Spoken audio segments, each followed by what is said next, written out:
What is going on, everybody? Welcome to another episode of my Rollercoaster Tycoon 3 theme park build. If you watched the first two, I built the sort of entrance area, and then I built a merry-go-round in the second and a roller coaster in the second episode. So this time, I kind of wanted to expand a little bit, but I also wanted to kind of improve on some areas of the park that I thought weren't as fleshed out as I would like for them to be. Admittedly, at the beginning of this, I was really just trying to get used to the controls, trying to learn how to put stuff down and actually just build things. So this time I really tried to improve the entrance area, the sort of main street. I kind of worked on that, and then I decided that this front right area would be the kind of kiddie area. Now, one thing that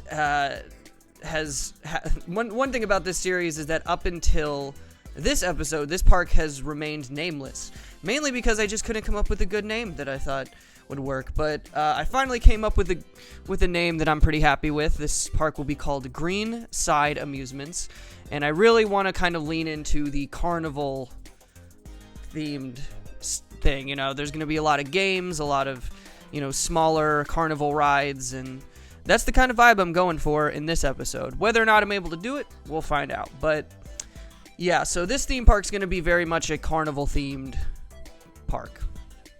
So big Ferris wheel, merry-go-round, hopefully some game stalls. I found that there's some rides in this game that were not present in Rollercoaster Tycoon 2. So there's good variety here that I think I can kind of make it work. So now that I have sort of a theme and a name for this theme park, hopefully I can make it look a little bit more fleshed out and kind of have more of a direction. Whereas before I was just kind of trying to build stuff, trying to make it look, just trying to make something. And now I kind of have a direction. Hopefully this will make this a little bit more enticing, a little bit more interesting to watch. So stay tuned for that.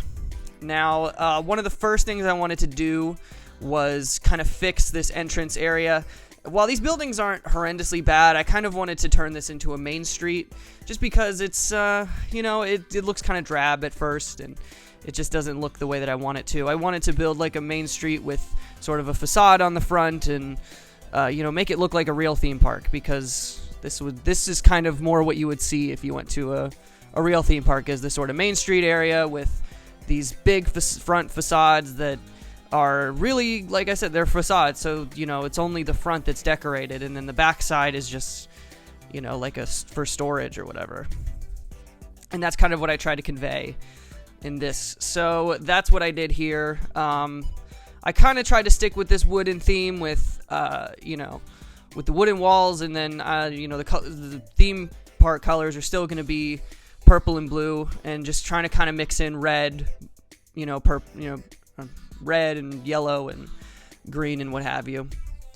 And I like this a lot better. I think this actually just makes it look a little bit more, a little bit more realistic too. Now, while it is sort of a carnival themed park, I did still want to go with I still want it to be a theme park. So there's going to be a lot of carnival themed rides, and it's going to be called, it's an amusement park. So it's not going to be totally themed that way in terms of,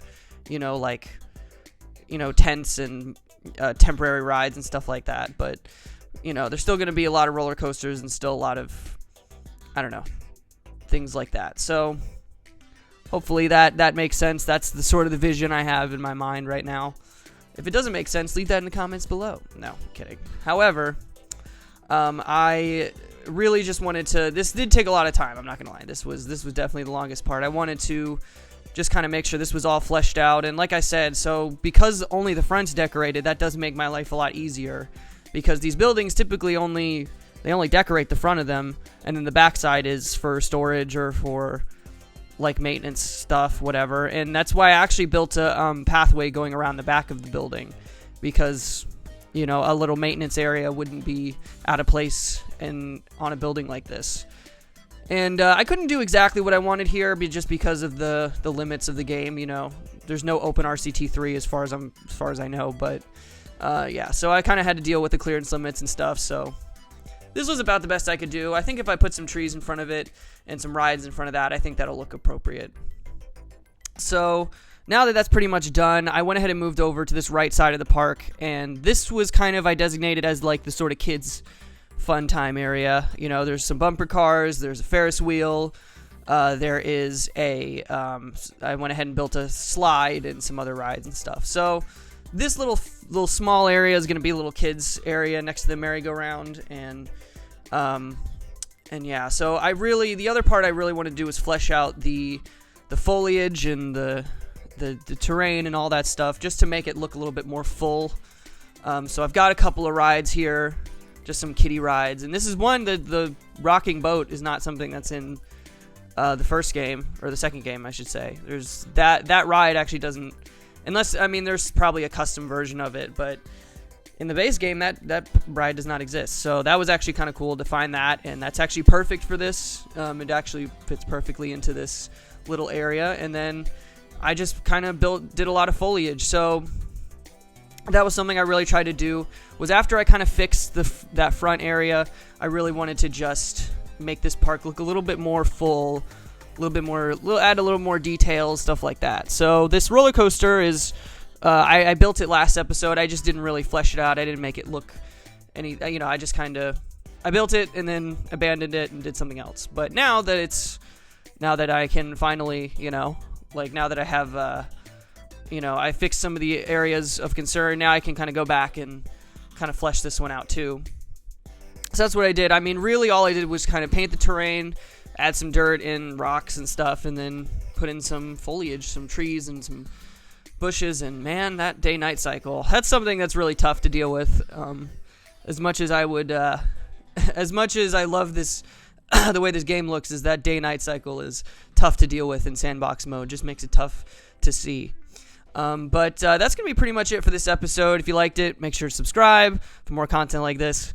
But that's going to be it for me. Thank you guys very much, and I will see you guys next time. Bye.